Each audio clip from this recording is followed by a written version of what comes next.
வணக்கம். இது அக்ஷரம் அக்ஷயம். இன்றைக்கி நாம் பிரவீன் உத்ராத்தில் பிராச்சீன் பத்திய சயனிகா புத்தகத்தில் இருக்கிற கபீர் தோஹாவலி அதில் மனப்பாடத்துக்கான கண்டஸ்து தோஹையான 1ஆவதுலேருந்து 10ஆவது வரைக்கும் உள்ளது பார்க்க போகிறோம். அதுக்கான மீனிங் பார்க்க போகிறோம். இது வரைக்கும் உள்ளது மனப்பாடத்திற்கானது. வாங்க ஒவ்வொன்றா நம்ம பார்க்கலாம். அச்சை புருஷ் இக்கு பேட் ஹை நிரஞ்சன் வாக்கி டார் திருதேவா ஷாக்கா பயே பாத் பயா சன்சார். அச்சை புருஷ் அப்படிங்கிறத நிர்குண் பிரம்மா அப்படின்னு அந்த ரொம்ப மூலமான மிகவும் உயர்ந்த நிலையில் இருக்கக்கூடிய கடவுளை குறிக்கிறது, முதற் கடவுளை குறிக்கிறது. ஸோ அந்த கடவுள் அப்படின்னு நம்ம நினைக்கக்கூடிய ஒரு மைண்டில் மட்டும் நினைக்கக்கூடிய ஒரு உருவமற்ற அந்த கடவுள் ஒரு பேடு அப்படின்னு மரம், ஒரு மரத்துக்கு சமமானவர். அவரை மரமாக கருதி கொண்டால் நிரஞ்சன் வாக்கி டார், நிரஞ்சன் நிர்குண் பிரம் அப்படின்னு சொல்லக்கூடிய அந்த உருவமற்ற அந்த பிரம்மா அப்படிங்கிற அந்த கடவுள் வாக்கி டார், வாக்கினா உஸ்கி, வஹு கீன்னு சொல்கிறோம்ல, அது மாதிரி உஸ்கி, வஹு ப்ளஸ் கீ உஸ்கின்னு நம்ம சொல்லுவோம்ல, அதுதான் வாக்கி அப்படின்னு கொடுத்துருக்கு. டார் அப்படின்னா அதனுடைய பெரிய கிளை. திர் தேவா ஷாக்கா பயே, அந்த பெரிய பெரிய கிளைகளில் இருக்கக்கூடிய இன்னொரு கிளைகளாக அதுக்கப்புறம் இருக்கக்கூடிய அடுத்த நிலையில் இருக்கக்கூடிய கிளைகளாக திர் தேவதா, 3 தேவர்கள், மும்மூர்த்திகள்னு சொல்லக்கூடிய பிரம்மா விஷ்ணு சிவ், இந்த 3 பேரும் அதனுடைய கிளையாக இருக்கிறார்கள். பயே பயா அப்படின்னு இருக்கிறார்கள், இருக்கிறது அப்படின்னு சொல்கிறதுக்காக உள்ள வார்த்தை அது. பாத் பயா சன்சார். பாத் அப்படின்னா பத்தா, அதாவது பத்ரு, அதாவது இலைகள். ஸோ அதனுடைய இலைகளாக இருக்கக்கூடியது இந்த உலகம். இந்த உலகத்தில் உள்ள மக்கள் அனைவரும், உயிரினங்கள் அனைவரும் அந்த அவ்வளோ பெரிய மரத்தில் இருக்கக்கூடிய இலைகளாக கருதப்படுகிறாங்க அப்படின்னு நம்ம எடுத்துக்கணும். ஸோ அந்த உலகத்தை அறிந்து கொள்வதற்கு, இந்த உயிரினங்கள் கடவுள் என்ன அப்படிங்கிறத அறிந்து கொள்வதற்கு இந்த மாதிரி நம்ம புரிஞ்சிக்கலாம் அப்படிங்கிறத சொல்கிறாங்க. சார் புஜா கே பஜன் மே பூலி பரே சபு சந்த் கபிரா சுமிரை தாசுகோ ஜாக்கே புஜா அனந்த். சார் புஜா கே பஜன் மே, சார் புஜா புஜங்கள், கரங்கள், 4 கரங்கள் இருக்கக்கூடிய கடவுளை தான் எல்லாரும் வணங்கி கொண்டு இருக்காங்க. பூலி பரே சபு சந்த், இந்த சந்த் லோக் துறவிகள் அனைவரும் அந்த 4 கைகளுடைய கடவுளையே தியானித்து தன்னுடைய வழிபாட்டை நிகழ்த்திட்டு இருக்கிறாங்க. கபீரா சுமிரை தாசுகோ, ஆனால் கபீரான நான் சுமிரை நினைப்பேன், வணங்குவேன். யாரை? தாசுகோ எவரை, எவருக்கு? புஜா அனந்த், ஜாக்கே புஜா அனந்த், எவரது புஜா அப்படின்னா கரங்கள், அனந்த் அப்படின்னா எல்லை இல்லாத, இன்ஃபினிட்டின்னு சொல்லுவோம் இல்லையா, எண்ணிலடங்காத, எல்லை இல்லாத, முடிவில்லாத கரங்கள். இவர் கரங்கள்னு சொல்கிறது உருவமற்றதில் கருணை அப்படிங்கிற அந்த கரங்கள், நமக்கு வரமளிக்கக்கூடிய கருணைங்கிற அந்த கரங்கள் அதிகமாக இருக்கக்கூடிய, எண்ணிக்கைக்கு அப்பாற்பட்டு இருக்கக்கூடிய அந்த கடவுளை தான் நான் வணங்குவேன். என்னுடைய கவனம் அதில் தான் இருக்குது அப்படின்னு சொல்லி அவர் சொல்கிறார். இது மூலமாக என்ன சொல்கிறார்? உங்களுக்காவது வெறும் உங்கள் கடவுளுக்கு வெறும் 4 கை தான் இருக்குது, ஆனால் என்னுடைய கடவுளுக்கு எண்ணிலடங்காத கை இருக்குது அப்படின்னு சொல்கிறார். சகுன் கி சேவா கரவு நிர்குண் கா கரு தியான், நிர்குண் சகுன் கே பரே தஹை ஹமாரா தியான். சகுன் அப்படின்னா உருவமுள்ள கடவுள் இல்லையா, உருவமுள்ள அந்த கடவுளை வணங்குறதுக்கு நம்ம அதுக்கான சேவைகள் செய்கிறோம், ஏன்னா பூஜை பண்ணுறோம், பாட்டு பாடுறோம், அந்த மாதிரியான சேவை செய்து அந்த கடவுளை மக்கள் வணங்குறாங்க. நிர்குண்கா கரு ஞான், உருவமற்ற கடவுளை வணங்கும்போது, அதாவது தியானம் இருந்து அந்த கடவுளை தன் உணர்ந்து வணங்குகிறார்கள். ஸோ அதான் கியான் அப்படின்னா அதை உணர்ந்து தான் அவங்க வணங்க முடியும். மைண்டில் அதை ஃபீல் பண்ணி தான் அவங்க என்ன செய்ய முடியும், வணங்க முடியும். நிர்குண் சகுன் கே பரே, இப்படிப்பட்ட இந்த 2க்கும் அப்பாற்பட்ட, பரேன அதை கடந்த, அதற்கு அப்பாற்பட்ட, தஹை ஹமாரா ஞான், அதுக்கு மேலே என்ன ஒரு பகவான் இருக்கிறாரு, எந்த ஒரு சக்தி இருக்குது அப்படிங்கிறது மேலே தான் ஹமாரா எனது, எமது தியான் கவனம் இருக்கிறது. தகை அங்குதான், அப்படின்னு சொல்கிறார். ஜாக்கோ ராக்கை சாயியா மாறின சக்கை கோய் பால்ன பாங்கா கரி சகை ஜோ ஜகு பைரி ஹோய். ஜாக்கோ ராக்கை சாயியா, ராக்கை அப்படின்னா வைக்கிறது, அதாவது காவல் காக்கிறது, யாரை காப்பவன், ரக்ஷக் அப்படின்னு அர்த்தம். ஸோ ஜாக்கோ எவருக்கு, சாயியா அப்படின்னா கடவுளின் பாதுகாப்பு இருக்கிறதோ, கடவுள் யாரை காப்பாற்றுகிறாரோ, மாறின சக்கை கோய் அவரை ஒருவரும் மாறி ந சக்கை கோயி மாறி ந சக்கை எவரும் அவரை அடிச்சுக்க முடியாது அப்படின்னு சொல்கிறார். அதாவது தாக்க முடியாது, கொல்ல முடியாது, தீங்கு விளைவிக்க முடியாது. பால்னு பாங்கா கரி சகை அவருடைய மயிரிழைக்கு கூட, பாங்கா கரி சகை ந கரி சகை அதை செய்ய முடியாது, ஒரு மயிரிழைக்கு கூட தீங்கு விளைவிக்க முடியாது. ஜோ ஜகு பைரி ஹோய், ஜகு பைரி ஹோய், இந்த ஜகு உலகமே, பைரி எதிரியாக, ஹோய் ஆனாலும், இந்த உலகமே திரண்டு வந்தாலும் யாருக்கு கடவுளுடைய அருள் தொடர்ந்து கிடைச்சிட்ருக்கோ அவங்கள யாரும் எதுவும் செய்ய முடியாது அப்படின்னு சொல்கிறாங்க. தேரா சாயி துஜ்ஜமே ஜோ புகுப்பன் மே பாஸ் கஸ்தூரி கா மிரகு ஜோ பிர் பிர் டூண்டே டூண்டே காஸ். தேரா சாயி உன்னது கடவுள், துஜ்ஜமே உனக்கு உள்ளுதான் இருக்கிறார், உனக்குள் தான் இருக்கிறார்.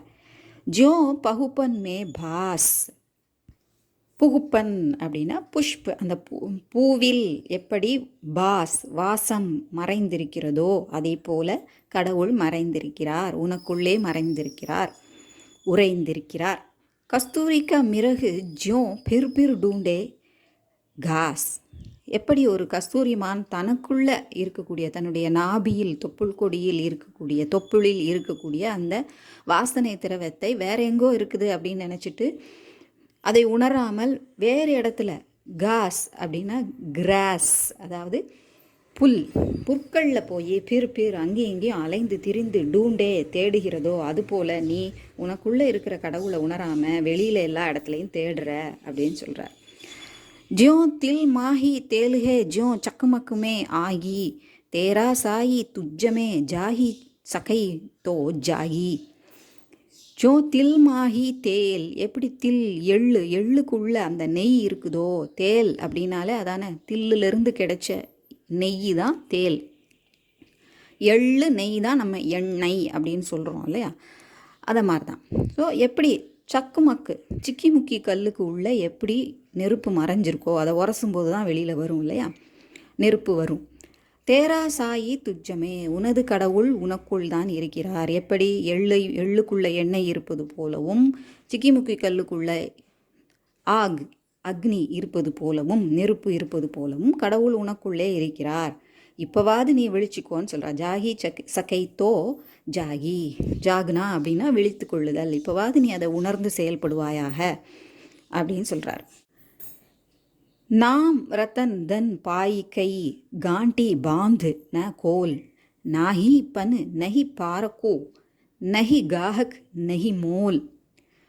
நாம் ரத்தன் தன் பாய் கை, நாம் அப்படிங்கிறது இங்கே கடவுளின் பெயர், கடவுளோட பெயரை ரத்தினத்திற்கு சமம் அப்படின்னு சொல்கிறார். அதுக்கும் மேற்பட்டது தான் கடவுள் அப்படிங்கிற அந்த ரத்தினம், அந்த செல்வம், அதை பெற்று பத்திரமா வச்சுக்கோ அப்படின்னு சொல்கிறாங்க. காண்டி பாந்த் அப்படின்னா நல்லா முடிச்சு போட்டு பத்திரமா வச்சுக்கோ, எங்கும் தொலைந்து விடாமல். ந கோல் அதை திறக்காத, திறந்து பார்க்காத.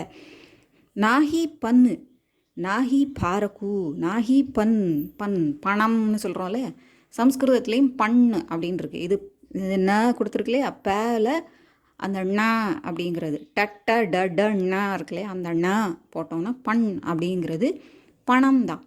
ஹிந்திலையும் சொல்லுவாங்க, பண் அப்படிங்கிற வார்த்தை சொல்லுவாங்க. ஸோ அந்த ஹிஸ்டாரிக்கல் ட்ராமாஸ்லாம் பார்த்தோன்னா அதில் இந்த வார்த்தையை உபயோகப்படுத்துவாங்க. பணம் அப்படின்னு நம்ம தமிழ்லையும் சொல்கிறோம் இல்லையா, அதே வார்த்தை தான். ஸோ அதுக்குன்னு உள்ள பணம் எதுவுமே இல்லை. இந்த கடவுளின் பெயர் ரத்தினம் போன்ற அந்த கடவுளின் பெயரை வாங்கிறதுக்குன்னு சொல்லி எந்த பணமும் கிடையாது. பாரகு அதை சோதித்து பார்த்து அதனுடைய மதிப்பு என்னன்னு சொல்கிறதுக்கான ஆளும் கிடையாது. அதாவது அந்த வைர வியாபாரிகளோ ரத்தினத்தை பற்றி அதை கையாளக்கூடியவங்களோ கிடையாது. நஹி காஹக், அதை வாங்கிறதுக்கான ஆளும் கிடையாது. நஹி மோல், அதற்கான விலையும் கிடையாது. அதற்கான மதிப்புனா ஒரு வரையறுக்கப்பட்ட மதிப்பு இல்லை, அது மதிப்பிற்கு அப்பாற்பட்டது அப்படின்னு சொல்கிறாங்க. அப்படிப்பட்ட ஒரு கடவுள் அப்படின்னு உனக்கு கிடைச்சிட்டாரு அப்படின்னா அதை நீ பத்திரமா வச்சுக்கோ அப்படின்னு சொல்கிறார். அதை மதிப்பு கொடு அப்படின்னு சொல்கிறார். சபி ரசாயன் ஹம் கரி நஹி நாம் சமுகோய் ரஞ்சக் கட்மே சஞ்சரை தபு தன் கஞ்சன் ஹோய். சபி ரசாயன் ஹம் கரி, எல்லா ரசாயனத்தையும், எல்லா கெமிக்கல் அது இதுன்னு என்னெல்லாமோ நான் போட்டு பார்த்துட்டேன். நஹி நாம் சமுகோய், அந்த கடவுளின் பெயருக்கு சமமாக எதுவும், இணையாக எதுவும் இல்லை. நஹி கோயி அப்படின்னா இல்லை, எதுவும் இல்லை. எதுக்கு நான் நல்லா க்ளோ ஆகணும், என்னோடய ஸ்கின்லாம் நல்லா க்ளோ ஆகணும்னு சொல்லிட்டு என்னெல்லாமோ தடவி பார்த்தேன், ஆனால் அதனால் எந்த பிரயோஜனமும் இல்லை. ஆனால் கடவுள் பேருக்கு சமமாக எதுவும் இல்லை அப்படின்னு ஏன் சொல்கிறாரு? ரஞ்சக்கு கட்டுமே சஞ்சரை, அந்த கடவுளோட பெயரை நான் மனசுக்குள்ளே நினச்சி தியானம் பண்ணும்போது என்னாச்சு, என்னுடைய உடல் அப்படியே தகிக்க ஆரம்பிச்சது, அதாவது பளபளன்னு மின்ன ஆரம்பிச்சது, க்ளோ ஆச்சுது அப்படின்னு சொல்கிறார். அப்போது எந்த ஒரு கெமிக்கலும் தேவையில்லை, கடவுள் பெயரை சொல்லி தியானம் இருந்தாலே போதும், நம்ம மனசு அமைதியாகவும் மகிழ்ச்சியாகவும் எல்லா உடல் உறுப்புகளும் ஒழுங்காக செயல்படும். உள் உறுப்புகள் வெளி உறுப்புகள் எல்லாமே நல்லா செயல்படும் போது இயற்கையாகவே நமக்கு க்ளோ கிடைச்சிரும் அப்படின்னு அவர் சொல்கிறார். தபு தன் கஞ்சன் ஹோய், சபு தன், சபு அப்படின்னா அனைத்து, என் உடல் முழுவதும், தன்னா உடல், உடல் முழுவதும் கஞ்சன் தங்கம் போல ஆனது, தங்கமாக மாறியது அப்படின்னா நல்லா கோல்டு மாதிரி நல்லா க்ளோ ஆச்சு அப்படின்னு சொல்கிறார். ஜெய்சோ மாயா மனு ரம்யோ தைசோ நாம் ரமாய் தாரா மண்டல் பேதிகை தபு அமராபுர் ஜாய்.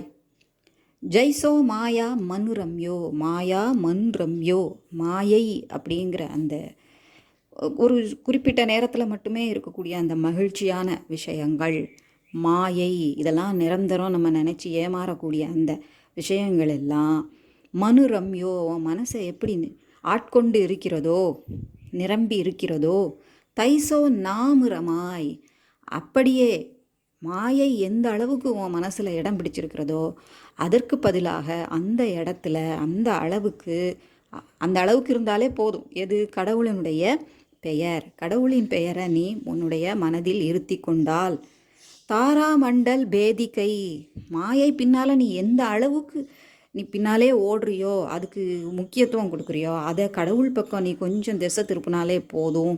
தாரா மண்டல் பேதிக்கே, தாரா மண்டலம்னு நட்சத்திர மண்டலம், அதை பேதிக்கே, அதை பிளந்து கொண்டு அதை தாண்டி எங்கு செல்லலாம்? அமராபுர் ஜாய், நீ எங்கே போய் சேரலாம்? அமராபுர் அப்படின்னா தேவலோகம், ஸ்வர்க்கத்துக்கு போய் சேரலாம் அப்படின்னு சொல்கிறார். ஸோ இந்த மாதிரியான விஷயங்களை ஒதுக்கிட்டு அந்த பக்கமாக நீ கவனத்தை செலுத்தினா நீ ஈஸியாக சொர்க்கத்துக்கு போயிடலாம் அப்படின்னு சொல்கிறார். எந்த தடையின்றி போயிடலாம். பானி ஹீத்தே ஹிம் பயா ஹிம் கி கயா பிலாய் கபிரா ஜோ தா சோய் பயா அபு கச்சு கஹா ந ஜாய். அதாவது சொல்கிறார், அந்த ஆத்மா அழிவற்றது அப்படின்னு சொல்கிறோம் இல்லையா, அது உடல் தான் அழியுமே தவிர அந்த ஆத்மா இன்னொரு உடலை சேர்ந்து புதுதாக உருவாகத்தான் போகுது, அது அழிய போகிறதில்லை, அது நிலையாகத்தான் இருக்கும் அப்படிங்கிறதுக்கு சொல்கிறார். பானி ஹீத்தே ஹிம்பயா, பானி தண்ணீர் தான் என்னவா ஆச்சு? ஹிம் அப்படின்னா ஹிமாலயன்னு சொல்கிறோம் இல்லையா, ஹிம் பனிமலை, பனி, ஹிம்னா பனி, பனிபயா பனியாக மாறியது, பனிக்கட்டியாக ஆனது, பயான ஆனது. ஹிம்கி கயா பிலாய், அது உருகி என்னவாச்சு? திரும்பவும் அந்த பனி தான் உருகி நீராக மாறியது. ஸோ இந்த நிலையிலேருந்து அந்த நிலைக்கு போகும்போது ஒரு குறிப்பிட்ட காலத்துக்கு அப்புறம் வெயில் அடிச்சுது, கோடை காலம் வந்ததுன்னா திரும்ப அது உருகி திரும்ப தண்ணீராக தான் மாறப்போகுது. ஸோ இந்த சுழற்சி நடந்துக்கிட்டே தான் இருக்கும். பட் அந்த தண்ணீர் அப்படிங்கிற அந்த வடிவம் மாறினாலும் தண்ணீருங்கிற அந்த விஷயம் நிலையாக தான் இருக்குது. அதே போல தான் ஆத்மா அப்படிங்கிறத சொல்கிறார். கபீரா ஜோதா சோயி பயா. கபீர் சொல்கிறாரு, எது எப்படி இருந்ததோ அது அப்படியே திரும்ப தன் பழைய நிலைக்கு வந்து விட்டது. அதே போல தான் நம்மளுடைய ஆத்மாவும் பிரம்மத்திலிருந்து தோன்றி உயிராக வந்து உடல் கொண்டு வந்தது. திரும்பவும் அந்த உடலை விட்டு பிரிந்து திரும்ப போகுது. திரும்ப கொஞ்ச நாளில் இன்னொரு உடலை எடுத்து வரப்போகுது அப்படிங்கிறத இந்த உதாரணத்தில் அவர் சொல்கிறார். அபு கச்சு கஹானா ந ஜாய். கச்சு அப்படின்னா குச்சு. இதுக்கு மேலே நான் எதுவும் சொல்ல முடியாது, என்னால் சொல்லப்படாது அப்படின்னு கபீர் சொல்கிறார். ஸோ இது வரைக்கும் கபீர் தோஹாவலியில் மெமரிக்கானது, அதாவது கண்டஸ்ட் தோஹே. இது உங்களுக்கு யூஸ்ஃபுல்லாக இருந்திருக்கும்னு நினைக்கிறேன், புரிஞ்சிருக்கும்னு நினைக்கிறேன். பிடிச்சிருந்தா லைக் பண்ணுங்கள், ஷேர் பண்ணுங்கள், சப்ஸ்கிரைப் பண்ணுங்கள். சப்ஸ்கிரைப் பண்ண எல்லாருக்கும் நன்றி. நன்றி, வணக்கம், தன்யவாத்.